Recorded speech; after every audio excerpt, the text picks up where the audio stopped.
Hey, everybody, it's Jamie. Before we get rolling today, just a note to say that we're doing this live stream on election night, which is actually coming up this Monday. It starts at 8 p.m. You can find it on the CBC News YouTube page and the CBC News TikTok page that night. We'll drop links in our show notes. We've got lots of fun guests coming by to watch the election with us, and we're going to be taking questions and thoughts from you guys too. So you can contribute live in the TikTok and YouTube comments, but also if you want to send us any questions for the night beforehand, drop us an email at frontburner@cbc.ca. We're really looking forward to hanging out with all of you on election night. Okay, on to the show today.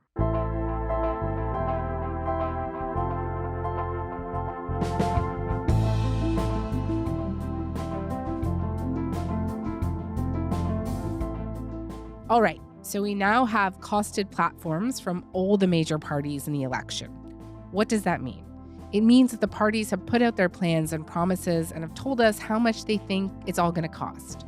The Liberals announced spending and tax cuts that would result in $225 billion added to the national debt at the end of 4 years. Mark Carney has said that this is a plan to get Canada through a crisis that invests in our future growth. His critics say that it's more big Liberal spending. The Conservatives also projected deficits that would end in less debt at the end of 4 years, $100 billion for them.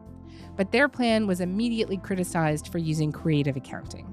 The end results, for example, relied on some very rosy projections for the economy.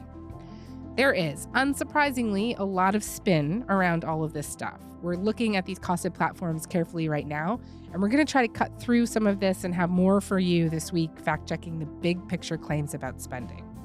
But today, we also know that you care about what exactly these parties are promising to do when it comes to some specific domestic issues that we haven't had a ton of time to talk about in a campaign that's been dominated by trade wars and our neighbors to the south. So, climate change, cost of living, housing, crime and justice. To do that, we've been calling up experts across the country and asking them where the daylight is on all of these issues. Here is that episode.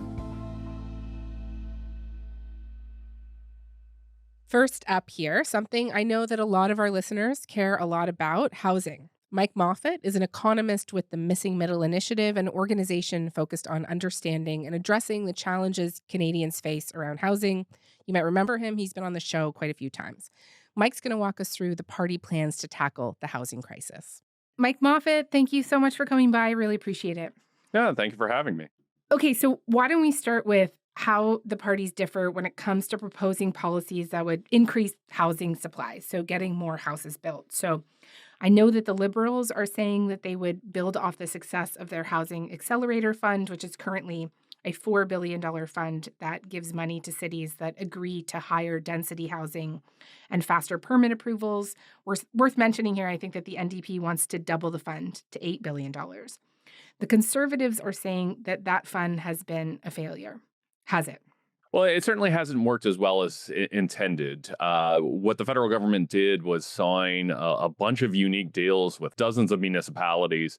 So every city got a slightly different deal. And what that meant was it was hard for the federal government to enforce these deals, or at least monitor performance. And in fact, I think even the Liberals would acknowledge that, because one of the planks in their platform is better monitoring of municipal performance. And the only reason you would need to do that is if the monitoring currently was subpar. Right.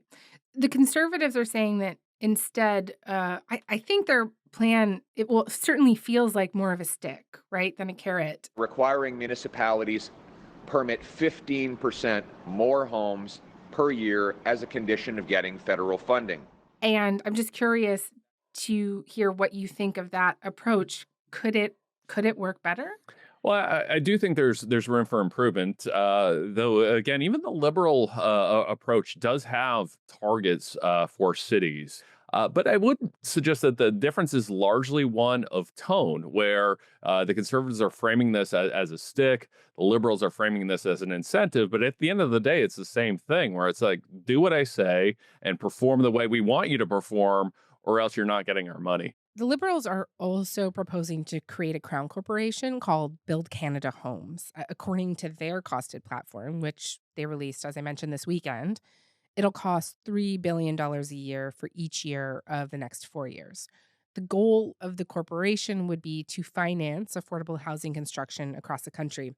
Among other things, the agency would provide financing to the builders of prefabricated homes. Acting as a developer, Build Canada Homes will work with industry to build affordable homes at scale, including on public lands. The Conservatives have dismissed it as more liberal bureaucracy.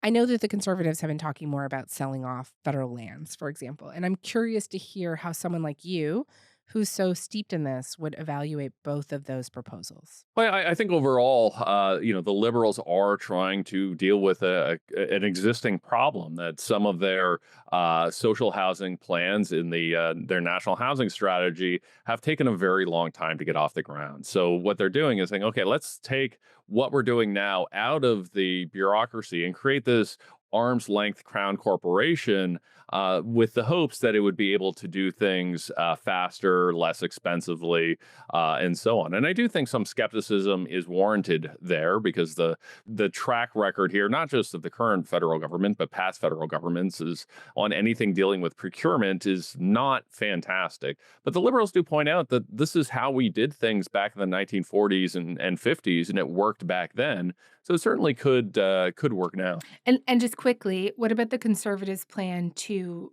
sell off federal land? I think the Liberals are proposing to lease off some federal land as well. Yeah, and there's pros and cons to each approach. That the conservative approach, you get money now. It's a little bit faster in the sense that once that land's gone, the builders and developers have a little bit more control over what's put on there. There's less bureaucracy and so on. But that lack of control is a two-edged sword. It does mean that the federal government can't really dictate anything at that point. And it also doesn't get the benefit of any kind of land value going up in the future. So you can have a situation like we've had in Ontario with the 407, where a government sold off an asset, lost control of that asset, and it turned out that that asset, got very, very valuable over time, but residents and taxpayers don't benefit from it. Okay, so that's the big stuff that they're doing around more supply, trying to get more houses built. More supply should theoretically reduce the price of homes eventually. But the parties also have promises to make it a little cheaper to buy a home right now, right? Yeah, so the federal government at least has very few levers to directly drive down the price of housing, but they do have a big one, and it's the GST. Because the GST only applies to new homes, it basically acts as a construction tax. It makes building new homes more expensive. The Conservatives are proposing Taking GST, the federal sales tax, off of all homes under $1.3 million. The Liberals have something similar. My new government will eliminate the GST for first-time home buyers on all new and substantially renovated homes under $1 million. The big difference is it only applies to first-time home buyers of primary residences. So it's a very small segment of the population. So it's not going to be nearly as transformative, but it's also not going to be nearly as expensive as the Conservative promise. And just to push back a bit on the Conservative promise in that it's across the board, could this also just benefit maybe the people that you don't necessarily want to see benefit from this situation, like investors that could just go and buy up 5 new houses, right? Like, don't you want to try and help the first-time buyers? Yeah, this would allow an investor to buy up a bunch of new homes and rent them out. It also allows things like a family who wants to build a new cottage, a second home. They would get that tax benefit. And, I think you can argue that that's probably not the best use of federal money. On the flip side, though, I think there is benefit to helping non-first-time home buyers. Think of seniors who would like to downsize their home, move into something smaller. I think that is something we're supporting because it not only helps those seniors, but it frees up their existing home to the next generation of families. So there's kind of pros and cons on both sides. Before we go, let's just talk quickly about renters. What are the differences you see in the promises to make rent more affordable for people? Yeah, so overall, the conservative platform doesn't have much specifically targeted to renters. The liberals are saying that they will reintroduce a program from the 1970s called the MERB program. It's a program designed to incentivize small scale investors to build small scale apartment buildings, kind of 3 to 6 stories. It was quite successful back then. And in fact, you could argue we actually built too many of those things back in the 70s, and it's one of the reasons why we got rid of it. They're saying they'll bring it back.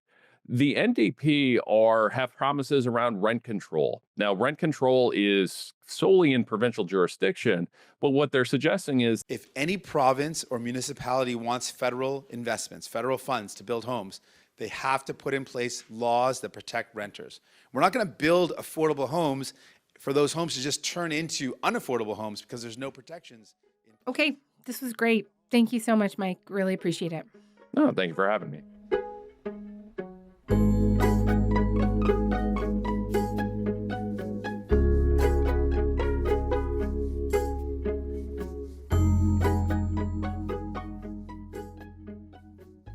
Okay, so next up is climate change. We're talking to climate journalist Arno Kopecky, another regular on the show. He's been traveling across the country covering the Poilievre campaign for the National Observer, and as ever is following climate issues really closely. Hey, Arno, thanks so much for doing this. Hey, Jamie. So let's start here. Where is there the most daylight between the parties' platforms when it comes to climate change? Well, I think there's maybe two things. One is that the Liberals would keep the climate policies they currently have in place, whereas the Conservatives are promising to dismantle them wholesale. And secondly, Mark Carney has expressed a lot of enthusiasm about building an east-west electricity grid for Canada that would run on clean electricity, whereas Poilievre really only wants to build pipelines in every conceivable direction. So I'd say that that's where the bulk of the daylight is. The Conservatives' platform that just came out mentions climate change 5 times. What are they saying that they would do to fight climate change? Right. Well, really, it boils down to exporting more natural gas. National Bank has calculated that we could displace 2.5 billion tons of greenhouse gas emissions in India if we would supply them with our clean Canadian natural gas rather than having them power their economy with coal. And the idea here is that Canadian natural gas would displace coal. And of course, natural gas does burn more cleanly than coal. And so Canada, in their estimation, would get credit for other countries lowering emissions. One of the problems with that is that under the current accounting rules of the Paris Agreement, it would be India who gets the credit for lowering their emissions, even if they use Canadian gas to do so. And so that's why in the platform, you see Conservatives saying we want to amend Article 6 of the Paris Agreement, which covers exactly that glitch. And that's what they want to fix so that Canada would get credit instead of India. Gotcha. I know that you've been following Poilievre on the campaign trail. How much has he spoken about the climate, and how much have you or other journalists been able to ask him? Yeah, it has not come up once. I've been to, I believe, 12 press conferences now. He never brings it up himself unless it is to mock what he calls radical net zero environmental extremism. Net zero, of course, being a pillar of the Paris Agreement. I have been unable to ask a single question at 12 press conferences so far. As I think is well known, they're only allowing 4 questions per conference, and they have not chosen me. So, yeah, this subject has not come up on the campaign at all. It only came up briefly at the debates. Right. At the English debate last week, I know he answered a question about climate change. He talked about, well, what you just talked about, exporting Canadian liquefied natural gas to India to replace the coal. That's right. And I just want to add maybe one other thing. Even if you put aside the glitch with the Paris Agreement accounting mechanisms, it really relies on some dubious math to assume that Canadian gas would, in fact, lower emissions in India, even if you could pull all that off, because it doesn't take into account the intense energy required to liquefy natural gas and then ship it across the ocean, which just that adds so much emissions to the whole process. Okay. All right, let's go back to the Liberals here Sure. for a little bit. What is Carney proposing or doing that is actually different from the Trudeau Liberals' climate plan? Not too much, to be honest. I think that east-west electricity grid is the big thing. That would be a major nation-building project, as they like to say. It would cost tens of billions of dollars. It would tick a lot of boxes in terms of producing electricity for all Canadians from clean sources. It would be creating a lot of jobs. It would provide us independence from Americans, which is, of course, a huge thing right now. So that's that. We have an emissions reduction plan already in place. That's a huge part of the difference between Liberals and Conservatives. Like I said, Canada is on track to achieve about 90% of our Paris target at the moment. Now, there are some big ifs attached to that. That is if we keep tightening up things like our EV mandates and our industrial carbon price, home energy, home retrofits. All of these things are on the books, an emissions cap for the oil sands. And Carney is basically going to leave them in place, he says. But that's a big deal, because if those things are all scrapped, as the Conservatives are promising to do, that there's no way we're going to get anywhere close to our Paris targets. And right now, like I said, we're on track to get, optimistically for sure, but there's a good chance we could get about 90% of the way there if we apply a full court press from here on in. Right. And just to be super clear here, that's if they follow through on their plan, right? It doesn't mean that they're actually on track to get there. That is a capital IF, if, yes, for sure. Okay. Lastly, I know there was a letter signed by 128 mayors and other city officials calling for climate action from the 5 main federal party leaders. One of the big things that they did call for was that east-west electricity grid that we talked about.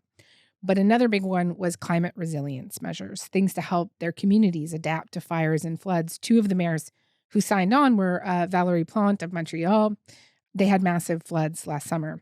And Richard Ireland of Jasper, Alberta, which was hit, of course, with devastating fires last year.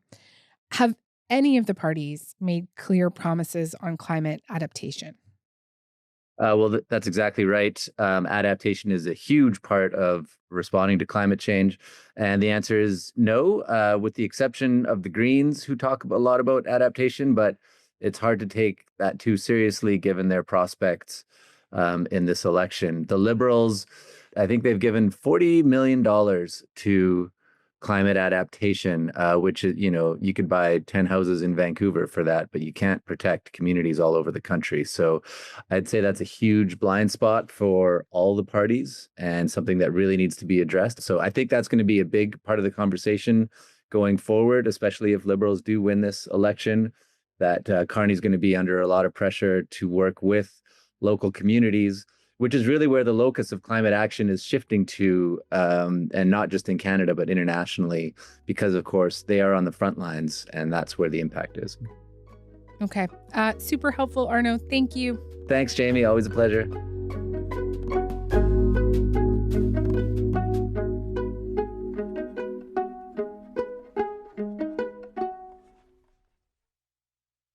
All right. Now we are going to speak with CBC senior business reporter Anis Haydari about cost of living and economic growth.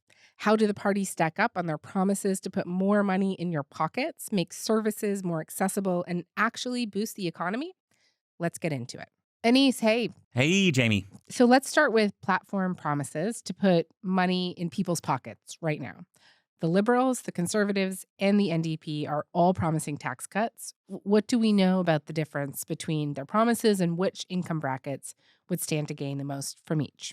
So if we leave out the carbon tax, which is really already gone, and we talk about income tax, the Conservatives say they're going to drop the lowest income tax bracket from 15% to 12.75%. That's the tax that you pay on a little bit less than the first, let's say, $57,000-ish you make. The Liberals are promising a similar move, but their promise is smaller than the Conservatives. They drop it to 14%. Now, the NDP, they've got a different style on this front all around. They want to increase the basic personal amount. Now, I'm oversimplifying a little bit here. There will be accountants who cringe at this. But essentially, that's the amount you make before you pay any tax at all. So for many Canadians, their first $20,000 in wages would be free of any federal tax under the NDP. Now, that move is the one that puts the most money back in the pockets of people who make $50,000, $60,000 a year. That's according to an analysis by the Canadian Centre for Policy Alternatives. The Liberal and the Conservative moves, though, they don't really help people who make less than $30,000 that much. Their plans help people who make, well, let's say more than $40K a year. And the Conservative plan does put more money in those people's pockets than the Liberal one does. I should also point out there's a capital gains tax increase floating around in here. The Liberals had introduced that under Justin Trudeau, but they already got rid of it. The Conservatives say that'll stay gone. The NDP say they'll bring it back.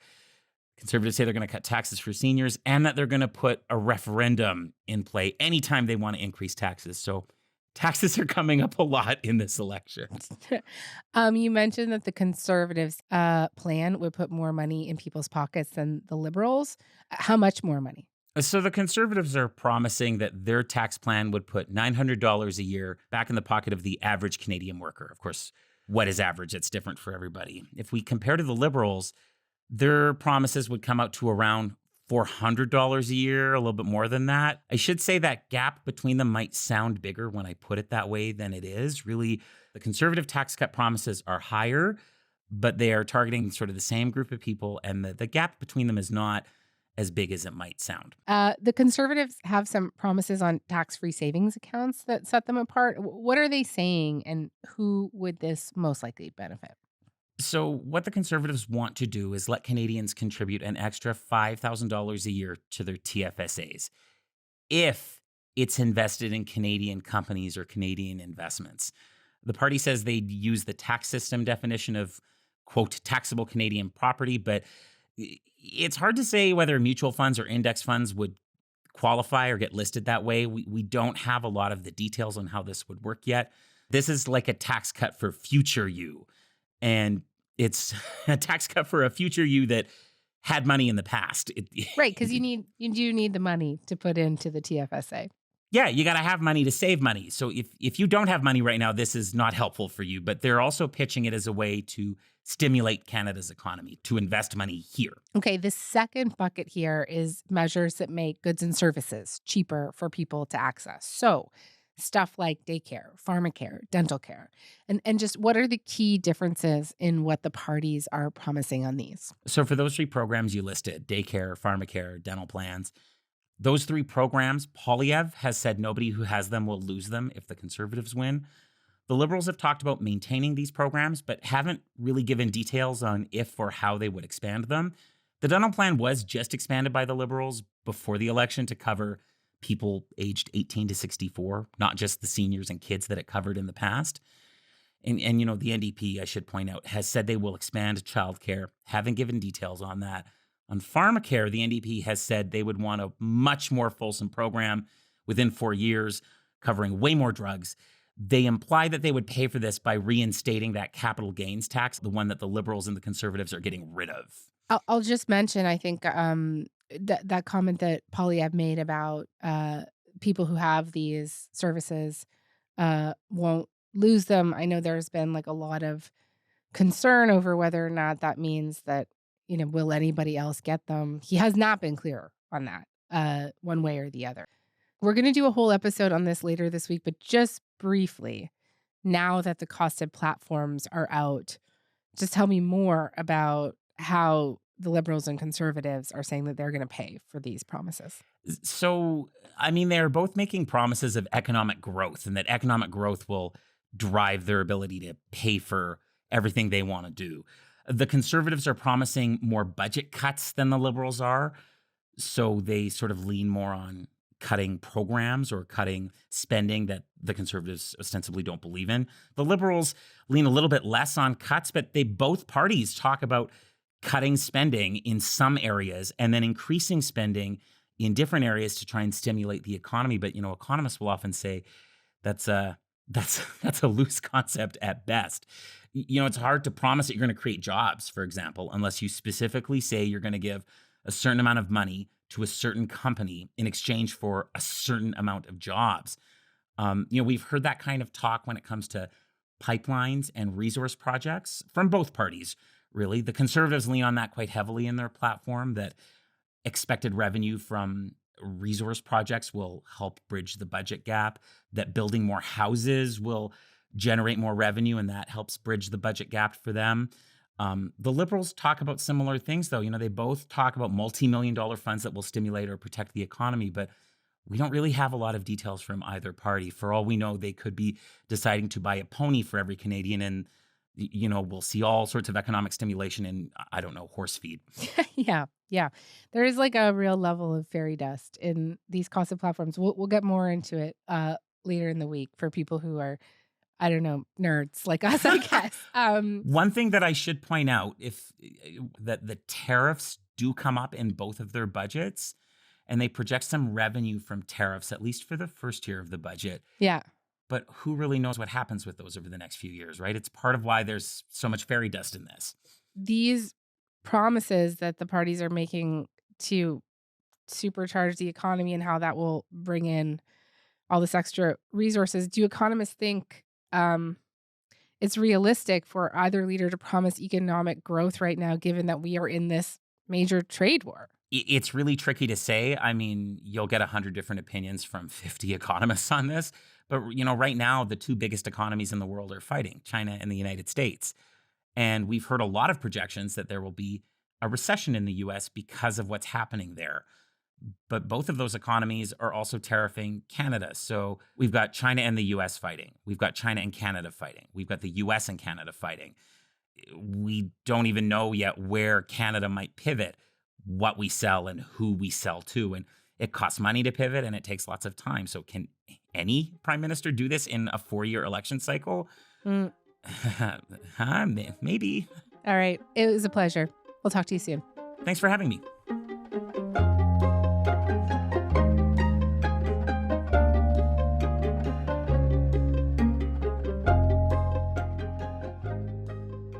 Conservatives often put crime and punishment at the center of their campaigns. But with the number of violent crimes rising in the last number of years, the Liberals are also spotlighting the issue.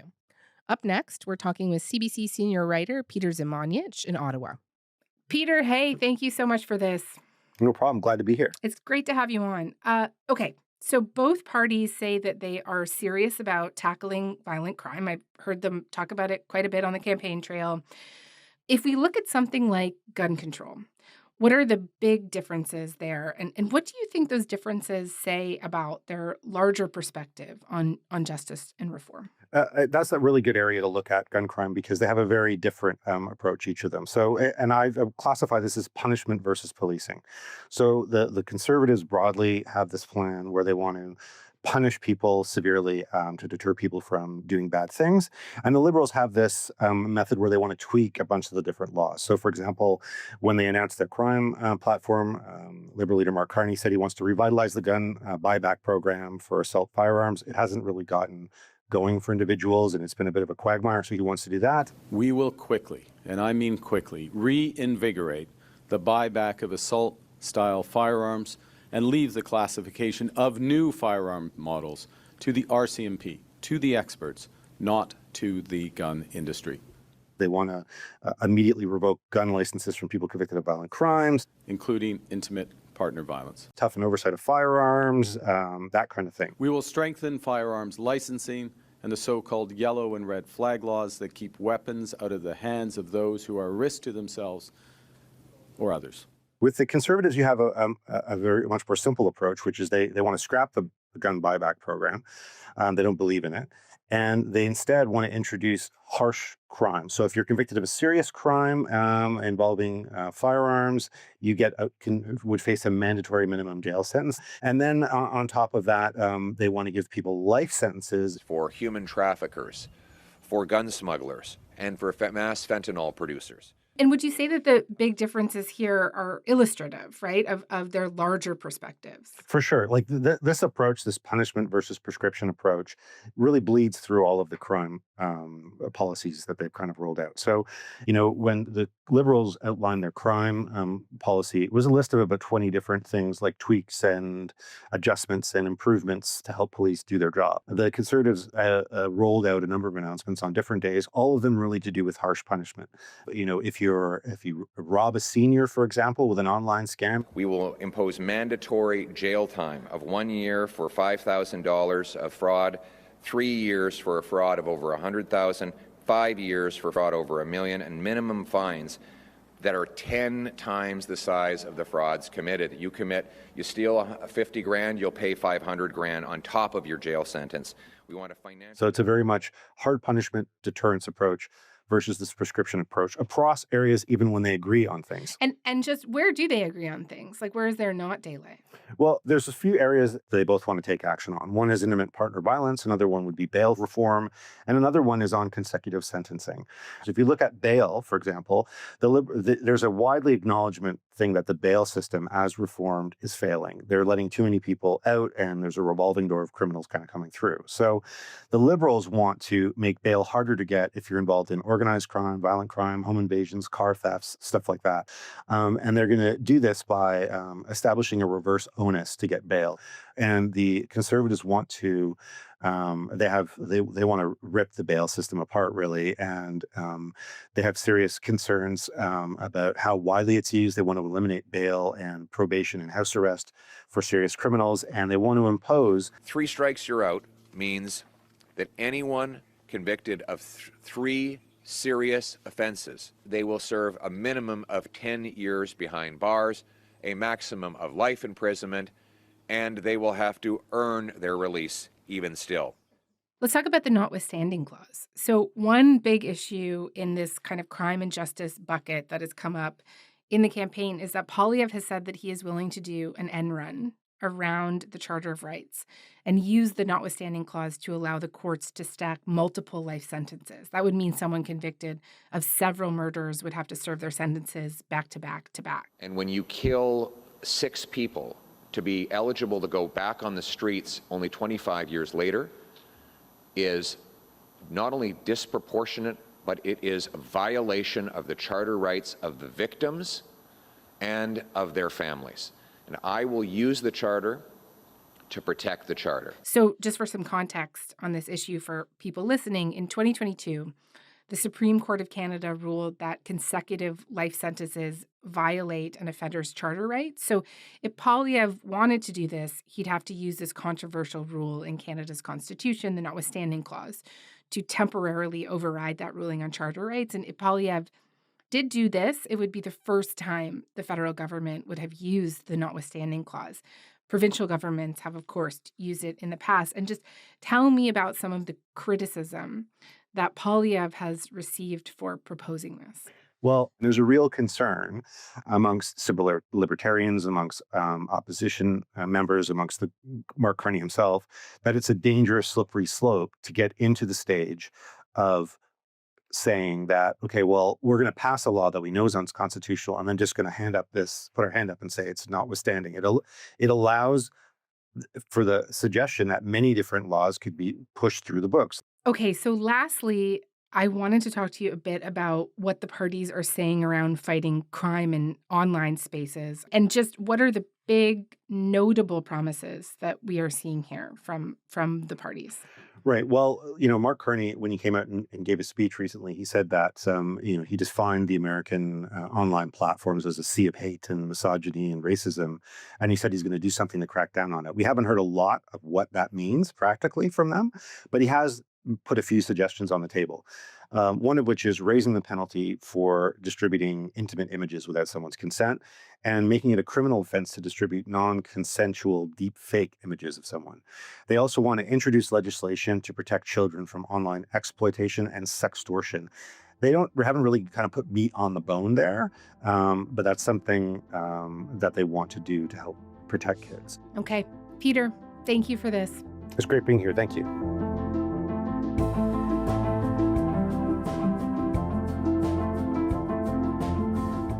All right, that is all for today. I'm Jamie Poisson. Thanks so much for listening. Talk to you tomorrow.